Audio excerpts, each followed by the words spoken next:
السلام علیکم ورحمۃ اللہ وبرکاتہ۔ بسم اللہ الرحمن الرحیم۔ سیرت النبی صلی اللہ علیہ وسلم۔ زمزم کی کھدائی۔ حضرت ابراہیم علیہ السلام کے بیٹے حضرت اسماعیل علیہ السلام کے 12 بیٹے تھے۔ ان کی نسل اس قدر ہوئی کہ مکہ مکرمہ میں نہ سما سکی اور پورے حجاز میں پھیل گئی۔ ان کے ایک بیٹے قیدار کی اولاد میں عدنان ہوئے۔ عدنان کے بیٹے معد اور پوتے کا نام نزار تھا۔ نزار کے 4 بیٹے تھے، ان میں سے ایک کا نام مضر تھا۔ مضر کی نسل سے قریش بن مالک پیدا ہوئے، یہ فہر بن مالک بھی کہلائے۔ قریش کی اولاد بہت ہوئی، ان کی اولاد مختلف قبیلوں میں بٹ گئی۔ ان کی اولاد سے قسی نے اقتدار حاصل کیا۔ قسی کے آگے 3 بیٹے ہوئے، ان میں سے ایک عبد مناف تھے، جن کی اگلی نسل میں ہاشم پیدا ہوئے۔ ہاشم نے مدینہ کے ایک سردار کی لڑکی سے شادی کی۔ ان کے یہاں ایک لڑکا پیدا ہوا اس کا نام شیبہ رکھا گیا۔ یہ پیدا ہی ہوا تھا کہ ہاشم کا انتقال ہو گیا۔ ان کے بھائی مطلب مکہ کے حاکم ہوئے۔ ہاشم کا بیٹا مدینہ منورہ میں پرورش پاتا رہا۔ جب مطلب کو معلوم ہوا کہ وہ جوان ہو گیا ہے تو بھتیجے کو لینے کے لیے خود مدینہ گئے۔ اسے لے کر مکہ مکرمہ پہنچے تو لوگوں نے خیال کیا کہ یہ نوجوان ان کا غلام ہے۔ مطلب نے لوگوں کو بتایا، یہ ہاشم کا بیٹا اور میرا بھتیجا ہے۔ اس کے باوجود لوگوں نے اسے مطلب کا غلام ہی کہنا شروع کر دیا۔ اس طرح شیبہ کو عبد المطلب کہا جانے لگا۔ انہوں نے عبد المطلب کے یہاں ابو طالب، حمزہ، عباس، عبداللہ، ابو لہب، حارث، زبیر، زرار اور عبد الرحمن پیدا ہوئے۔ ان کے بیٹے عبداللہ سے ہمارے نبی حضرت محمد صلی اللہ علیہ وسلم پیدا ہوئے۔ حضرت عبد المطلب کے تمام بیٹوں میں حضرت عبداللہ سب سے زیادہ خوبصورت اور سب سے زیادہ پاک دامن تھے۔ عبد المطلب کو خواب میں زمزم کا کنواں کھودنے کا حکم دیا گیا، یعنی حضرت اسماعیل علیہ السلام کے کنویں کو۔ اس کنویں کو قبیلہ جرہم کے سردار مزاز نے پاٹ دیا تھا۔ قبیلہ جرہم کے لوگ اس زمانے میں مکہ کے سردار تھے، بیت اللہ کے نگراں تھے۔ انہوں نے بیت اللہ کی بے حرمتی شروع کر دی۔ ان کا سردار مزاز بن عمرو تھا، وہ اچھا آدمی تھا۔ اس نے اپنے قبیلے کو سمجھایا کہ بیت اللہ کی بے حرمتی نہ کرو، مگر ان پر اثر نہ ہوا۔ جب مزاز نے دیکھا کہ ان پر کوئی اثر نہ ہوتا تو قوم کو اس کے حال پر چھوڑ کر وہاں سے جانے کا فیصلہ کیا۔ اس نے تمام مال و دولت، تلواریں اور زریں وغیرہ خانہ کعبہ سے نکال کر زمزم کے کنویں میں ڈال دیں اور مٹی سے اس کو پاٹ دیا۔ کنواں اس سے پہلے ہی خشک ہو چکا تھا، اب اس کا نام و نشان مٹ گیا۔ مدتوں یہ کنواں بند پڑا رہا۔ اس کے بعد بنو خزاعہ نے بنو جرہم کو وہاں سے مار بھگایا۔ بنو خزاعہ اور قسی کی سرداری کا زمانہ اسی حالت میں گزرا۔ کنواں بند رہا یہاں تک کہ قسی کے بعد عبد المطلب کا زمانہ آ گیا۔ انہوں نے خواب دیکھا۔ خواب میں انہیں زمزم کے کنویں کی جگہ دکھائی گئی، اس کے کھودنے کا حکم دیا گیا۔ حضرت علی رضی اللہ عنہ سے روایت ہے کہ عبد المطلب نے بتایا، میں حجر اسود کے مقام پر سو رہا تھا کہ میرے پاس ایک آنے والا آیا۔ اس نے مجھ سے کہا، طیبہ کو کھودو۔ میں نے اس سے پوچھا، طیبہ کیا ہے؟ مگر وہ کچھ بتائے بغیر چلا گیا۔ دوسری طرف رات پھر خواب میں وہی شخص آیا، کہنے لگا، برہ کو کھودو۔ میں نے پوچھا، برہ کیا ہے؟ وہ کچھ بتائے بغیر چلا گیا۔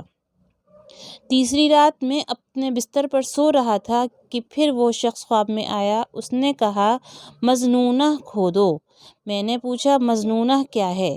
وہ بتائے بغیر چلا گیا۔ اس سے اگلی رات میں پھر بستر پر سو رہا تھا کہ وہی شخص آیا اور بولا، زمزم کھودو۔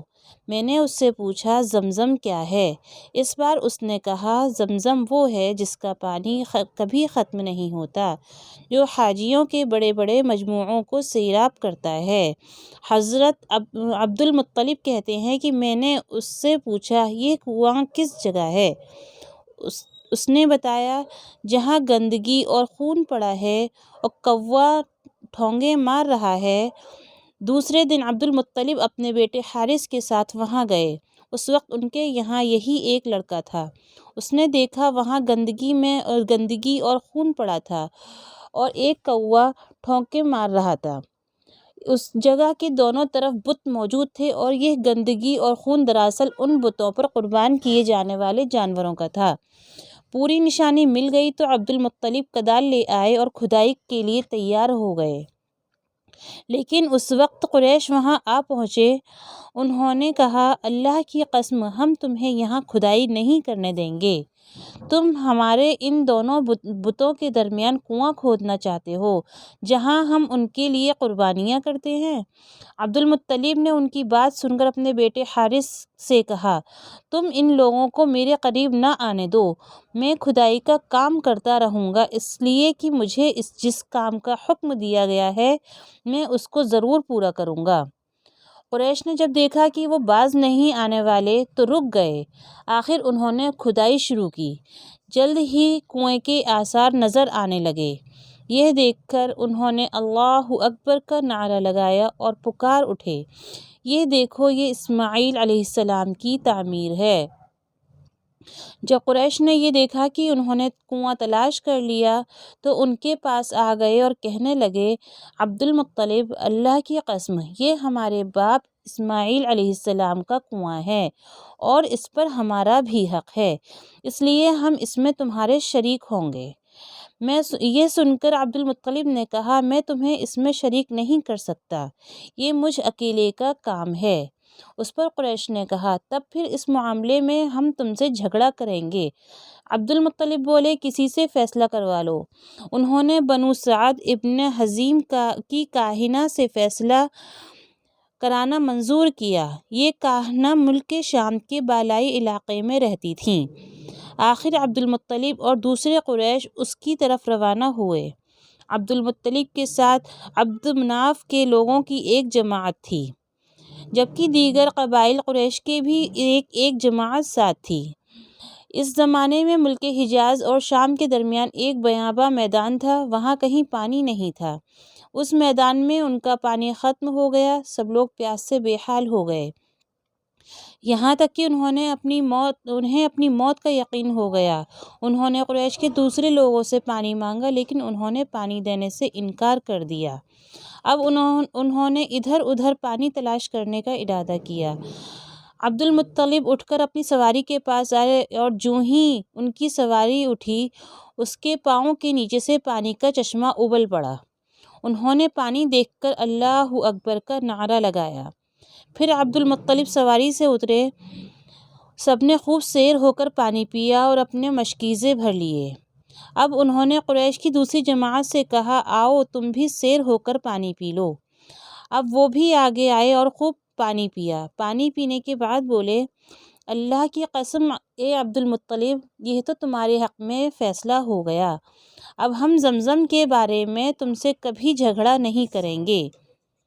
جس ذات نے تمہیں اس بیاباں میں سیراب کرایا وہی ذات تمہیں زمزم سے بھی سیراب کرے گا، اس لیے یہیں سے واپس چلو۔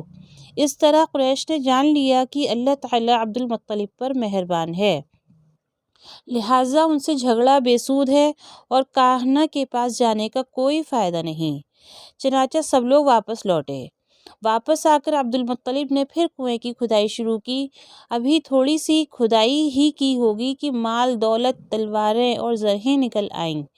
اس میں سونا اور چاندی وغیرہ بھی تھے۔ یہ مال و دولت دیکھ کر قریش کے لوگوں کو لالچ نے آ گھیرا۔ انہوں نے عبد المطلب سے کہا عبد المطلب اس میں ہمارا بھی حصہ ہے۔ ان کی بات سن کر عبد المطلب نے کہا نہیں، اس میں تمہارا کوئی حصہ نہیں، تمہیں انصاف کا طریقہ اختیار کرنا چاہیے۔ آؤ پانسو کے تیروں سے قرار ڈالیں۔ انہوں نے ایسا کرنا منظور کر لیا۔ 2 تیر کعبے کے نام سے رکھے گئے، 2 عبد المطلب کے اور 2 قریش کے باقی لوگوں کے نام کے۔